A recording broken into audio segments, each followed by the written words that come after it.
today I will talk about Dolmabahce Palace. Dolmabahce Palace is a palace totally different from the other Ottoman palaces, as you know.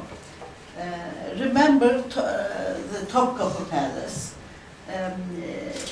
It's a composition of many different type of buildings, pavilions. You can compare the Topkapı Palace with an Otağı Hümayun. That means the imperial tent complex. It is surrounded by zokak. It is a tent wall. And within this tent wall, many different type of tents. Topkapı Palace is almost the same. Or the imperial tent, Otağı Hümayun, is similar to Topkapı. Because in imperial tent complex, you find every tent within these walls, which has got the same function as you find in different pavilions at Topkapı. That means you don't have one big building. This is how the traditional palaces were in the Ottoman world. So first palace, Ottoman palace in Bursa, in Edirne, then in Edirne, then at the site of universities, Istanbul University, the old palace, then the Topkapı Palace. But after 18th century,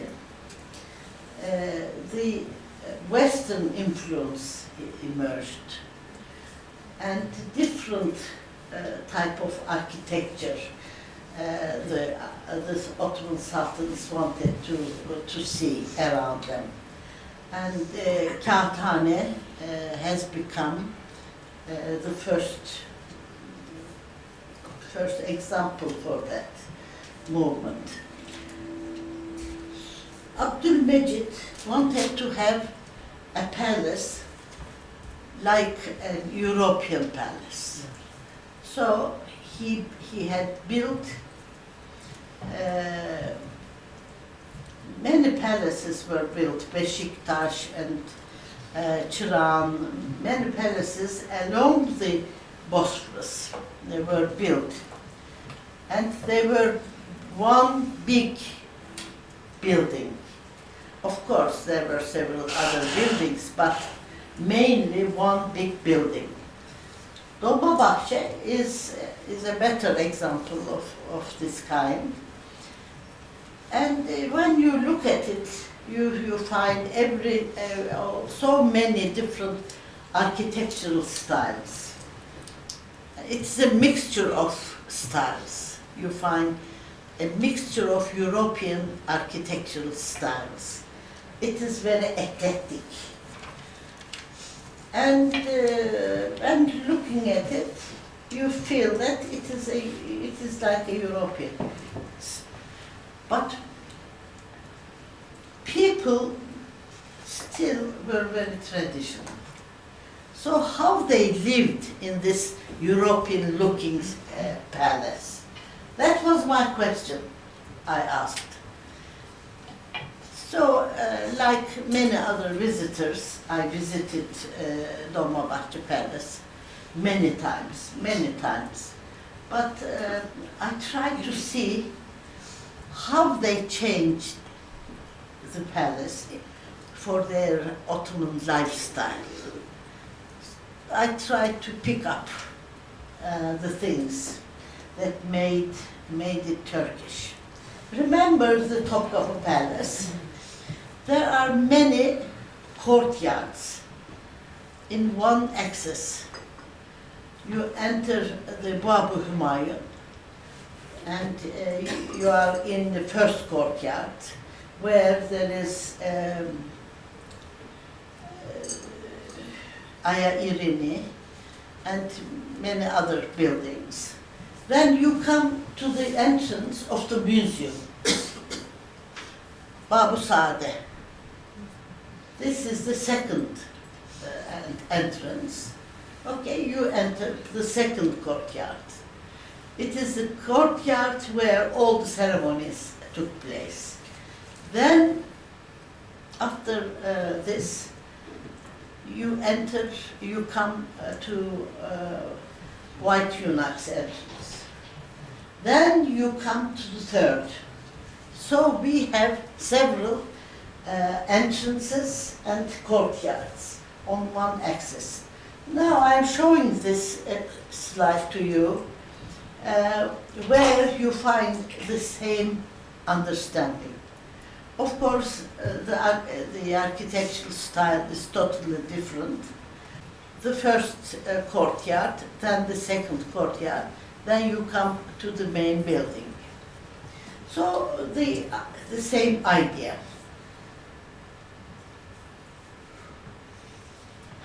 This building has got a common roof. It is covered with lead, like other Ottoman palaces.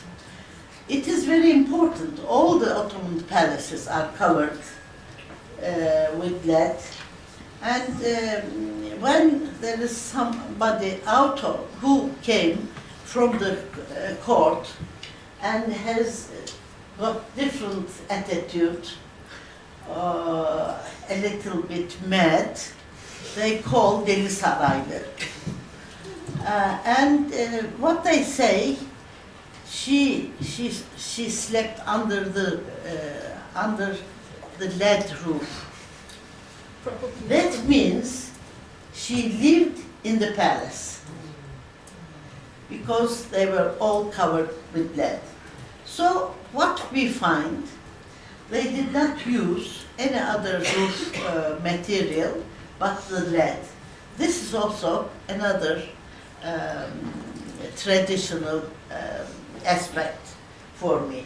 So when you enter this red hall is to receive the ambassadors. And it's very, very Western. Yes. It is totally Western.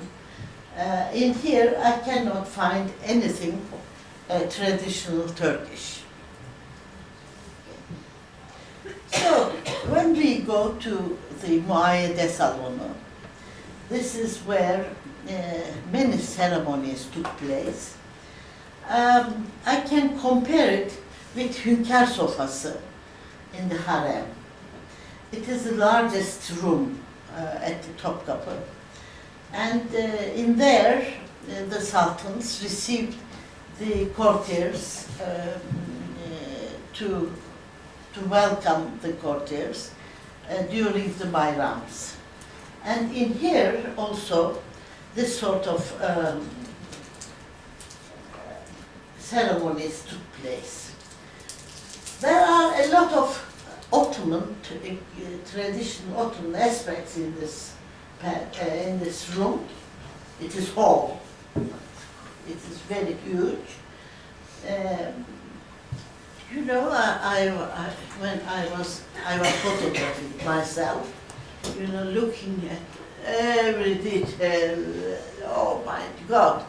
I found some inscriptions of painters, and I found some names, and I gave the name to the Dolmabahce, because it's not so easy to see. Now I cannot see that well. Anyway, let's go. What is traditional? As I said, this hall I compared with Hünkâr sofası. As you will see, when you enter the Hünkâr sofası, there is a little balcony at one side of the room, and On two sides of this side of the room, there are mirrors. Mirrors, and the middle, behind the middle mirror, one opens up to a gallery, to yemiş odası, and the other to a staircase, which leads up to the gallery. And in here we have also a gallery. I'm showing it to you. And here the musicians sit there and play, you know, whatever they should play, as at the Topkapı Palace. It is the same. Behind these parapets, now I've shown you, you know, here, it is the same, okay? There are some passages, secret passages, like the one I mentioned to you. This is a secret passage as well. You cannot tell, you know, looking at this. But underneath, you know, there is a step, something to step on. This gives you a hint. When you open the door of this closet, you find yourself leading to a staircase.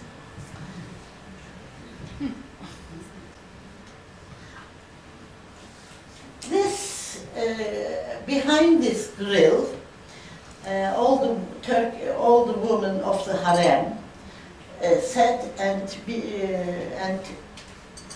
follow all the ceremonies down the muayyede salonu. And it happened, it is almost the same at the Topkapı Palace, okay?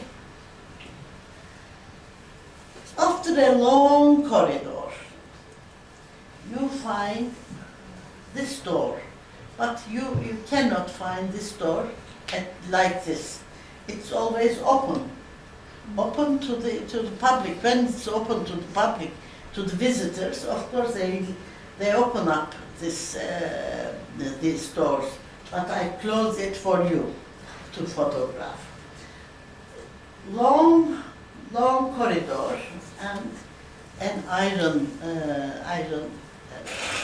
iron door. And you see here, these iron beams, they are put behind, and in the evenings at night, they make it very firmly closed.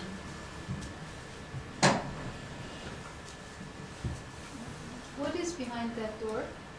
The harem. The harem. Yes. The harem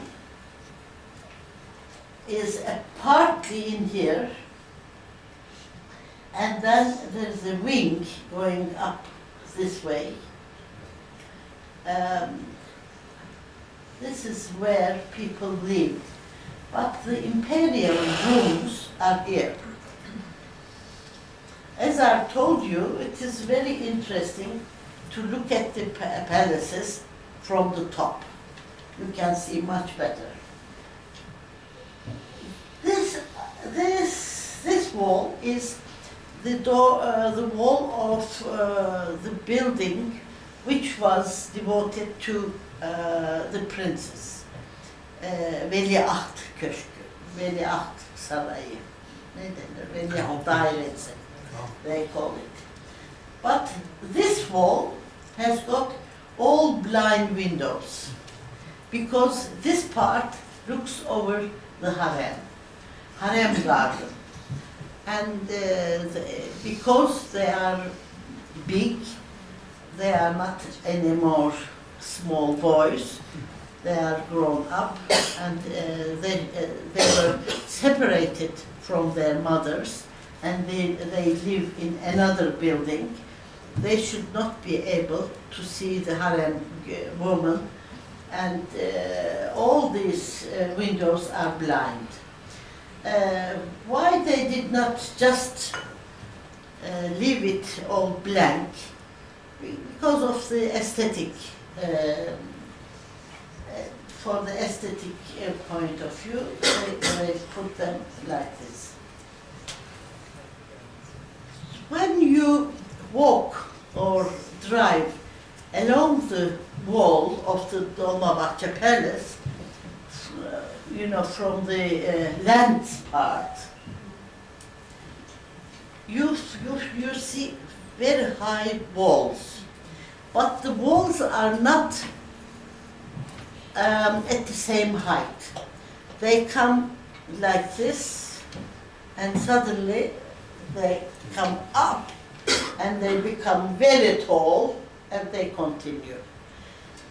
The high part, behind the high wall part, is the harem garden. For that reason, you can see from the street side, you can see where the harem garden starts. But even for that height, it was not secure enough in the eye of the people, so they made it 2 walls. Because they are so high, they cannot stand freely, very safely like that. For that reason, they put some iron beams, to support each other. This is also gives a passage, a secret passage, to walk or to go out. These are all that you cannot see when you visit. This is what I wanted to show you. Another hall you see, very European. Almost all these halls, we have a fireplace. In the traditional Turkish court, we have also fireplaces, but their type of architecture is different, of course. We also have this pavilion at the edge of the street. I will ask you to remember the Alay Köşkü of Topkapı Palace at the corner of Gülhane Parkı. These are totally the same.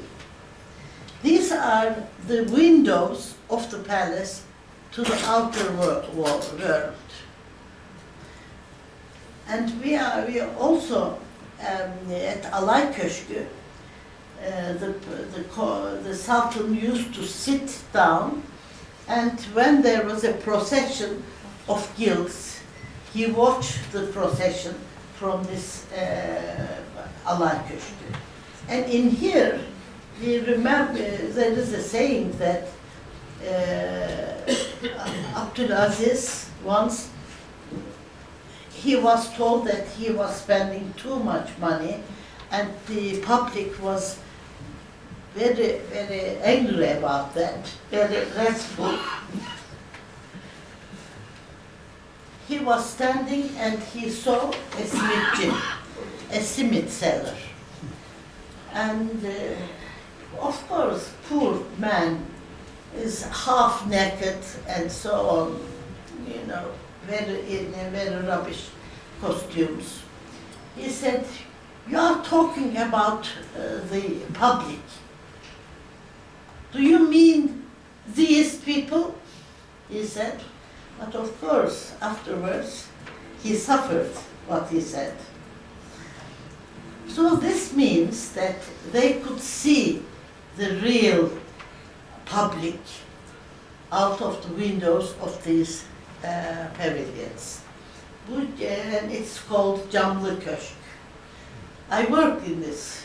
This is another side of the Camlı Köşk, glass pavilion.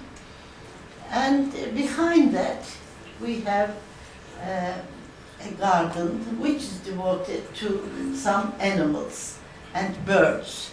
There are big bird cages. Where people prayed. You know, Islam is very practical about that. You can pray anywhere clean. But there was also a mosque in this palace. But it is not a separate palace, a separate building, but one of the halls turned into a mosque, masjid. So here we have this masjid. What we have the mihrab. It is a tiny little tiled mihrab here. And these are Kaaba covers, and these are levhas, these are inscriptions that you also find in mosques, but you don't see them too much. In here, they come out. And these are lights for candles in here. And in different sizes. Look at them. Look at them. You know, these are all candles. Here, we have everything we find in a mosque, but the style is totally different. Everything different. And if you are not familiar with a mosque, maybe it's difficult for you to recognize this building, this room. Okay. I read all the memoirs, and also I heard from some people who lived in the palaces. I made some interviews, and I learned that during the Ramadan they prayed together, women and men. Men prayed behind the screen, looking on the eastern side, and in the western side, women prayed, and between the men and the women, there was these screens. These screens were not there. I found it in the cellar, and I had them brought into the hall where they used to pray, and I had this photograph taken, like in the old days. So you cannot see this in anywhere.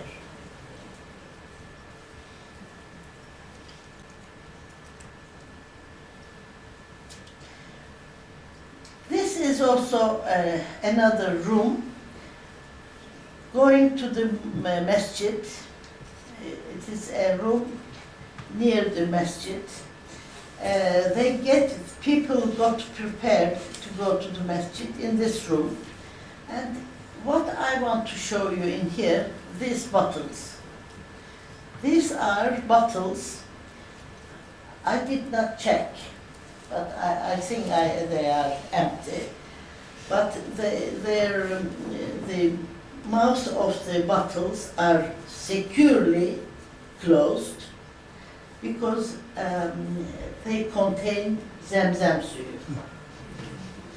But after all these years, I don't think there is any Zemzem left anymore.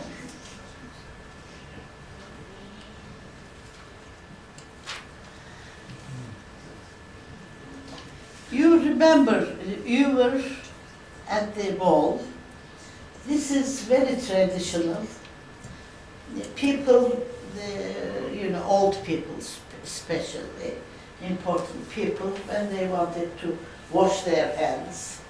And they could wash their hands sitting in, on their cushions and not move anywhere. Without moving, they could wash their hands. Somebody would pour the water and so on. But when they started to sit on an armchair, it was not practical to have this bowl on the floor. So they changed, and they found this, they raised them in this way. I find it very funny. I don't know if you do too. This is a schoolroom, and in here they learned French, and also many lessons they took, the children of the court. Also they learned Quran. So they needed tables, also these rahlets for Quran. And we have a musharrabiyah here. It is probably when the teacher is a man and the little girl sits behind this musharrabiyah, and they do the lesson like this. So there are these furniture reflects the diversity of the lessons. So what is this? When there was a marriage, the woman never got together, never sat together with the groom, and being asked, are you going to marry? Do you wish to get married with this man? She could not. She had to tell this to somebody else, to a man who is near to her, and that man would go and agree to give the agreement to the qadi. And behind this grilled window, the woman, the girl, would give her agreement to this man. So I found this in one of the rooms. Now, I just wanted to show you another fireplace, which is beautiful, but totally different from the traditional Turkish one. So, in the decoration, you find some details that they thought it would make it very Turkish. So we have the tugrak and these rays of the sunlight. That is, we find them from the time of Mahmud II. So they thought that this is very traditional Ottoman, and they put these details into decoration to make it Turkish. And we have also these crescents. Crescents we find in the alems at the top of the domes. We have the metal part, and in old, I try to. Now, when you go around, when you look at the Ottoman monuments, you find alems. They are generally in the form of a crescent. Okay, but I wondered if it was the same case during the 16th century or not. So I'm checking the miniature paintings showing the mosques and so on. In some I find crescents, yes, but the crescent was used by Europeans to tell something that belongs to Ottomans. So they made it a symbol of Islam or Ottoman. The crescent was used like that. It is, so I studied the symbolism in Europe. Yes. Now, this is the roof of the hammam, of the imperial hammam of the Dolmabahce Palace. It's an open work, but it doesn't show any traditional appearance. But in another section, this is quite traditional, as you can see. This window is between the two parts of the bath, imperial bath. It's a window open to both sides, and we have a lamp in it. I wonder if you noticed any room, any window in the harem of the Topkapı Palace. There are some. There are some windows in the harem, specially used to watch the inside of the rooms without opening the window. They wanted to control the girls. Yeah, because many sleep in one room, and also it gives light to both sides. Very practical. And I found this window in this bath. We have this kurna. This is for water, as you know, and you take water with a bowl and you wash yourself. But this looks very modern to you. This is like a basin, big basin. Do we have something like that at the Topkapı? Yes. You will remember in the Hünkar bath, there is one. I have some questions about that, because this is not a tradition to wash yourself in a still water. It should be running water. Why at the Topkapı we have this basin? Why we have this basin at the Dolmabahce Palace? Unfortunately, you know, I did not ask the people who lived at the Dolmabahce Palace. Maybe I could get an answer, but in my youth, you know, this question did not come to my mind to ask. And I cannot find any information about these baths from the memoirs. It is sad. But I remember Haydullah Öz, one of the directors of the Topkapı, late directors of the Topkapı Palace. She said, this is Shafi. In Shafi order, you have your ablution by sinking in water. But I have to check, with a question mark. I have to check. That means that, you know, there were some Shafi people at the court. Anyway, a big question mark. Anyway, this door, why I show this door to you? Because in the doors of the baths are covered with broadcloth.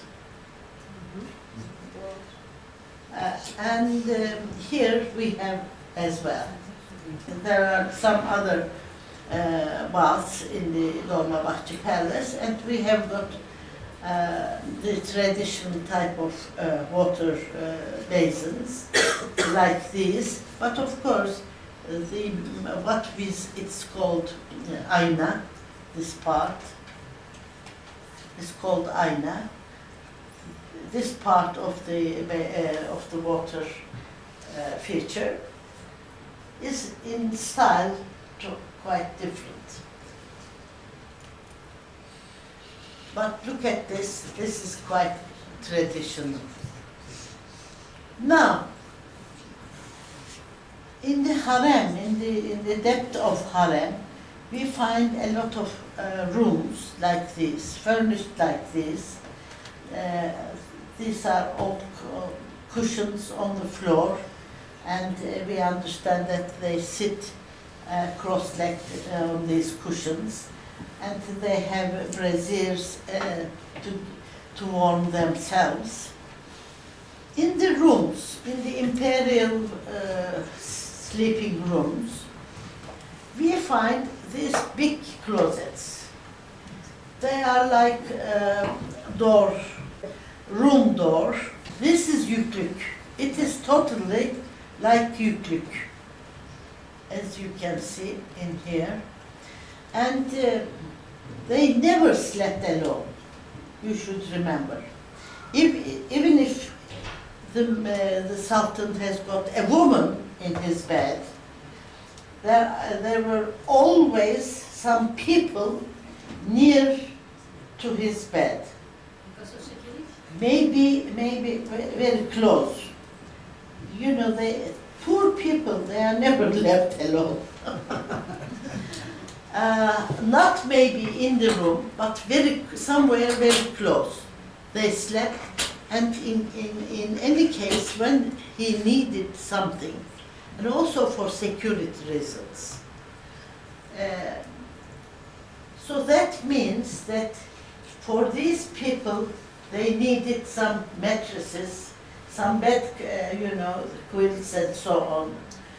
They needed all this, and they were all folded and put in these yüklüks, in these closets. So it is very traditional. It's very traditional that it doesn't show during the day. So there are some corners at the Dolmabahce Palace, like in here. Now the brazier became totally different, very elegant, beautiful, but it is not traditional looking. And in the corner we have a cedar, but look at it, it is neo-Gothic in style, as you see in here. So European influence came, and this is the result, what we have. In the harem, I found a lot of things like this. They just put them, and they are piles of these. Of course, they were all around the harem. They show us that people lived in the harem in a very traditional way. This shows, I don't know who made it. Maybe after something they made it, but it is it's like an armchair, turned into an armchair. Probably we have these sort of things in the harem. Probably on a very long cedar sofa, we have these, for to rest your arms. But this looks like a fantasy to me. In the upper floors of the harem, I found these rooms with some cupboards. These are for the people who worked in the harem. one of the things I asked to the people who lived in the,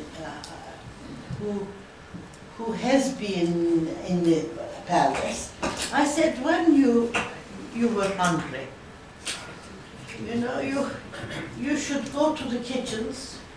Kitchens are miles away. You know, what do you do? When I'm hungry, I go to the kitchen, okay? Where did you get something to eat? Did you keep some food in your room or whatever? So they said, no. There are some office, they said, offices around our rooms. And I tried to find, and I found many. You never, when you visit, you never see them. But between the rooms, there are tiny little rooms between the, you know, bedrooms and so on, where they have got kahve ocağı, where they could cook make their coffee, and also some cupboards, wire grilled cabinets, where they kept some food. And when they needed something to, you know, snacks, they could get them from there. So my problem was solved. And I found several very interesting. This wire net cabinets, that, you know, in my youth, in my childhood, I remember we had in our kitchens as well, $10. Here you are, you see the ceramics. So I also found a lot of these, so many. They were all in this office places, and they put them all together. It is in the storage. Ah, that's the end. So, when we conclude, so when you look at this big building with the furniture, officially it is very Western. But when you try to find little bits of details, you find how they try to make it Turkish, how to adapt the building into Turkish lifestyle. Thank you very much for your attention.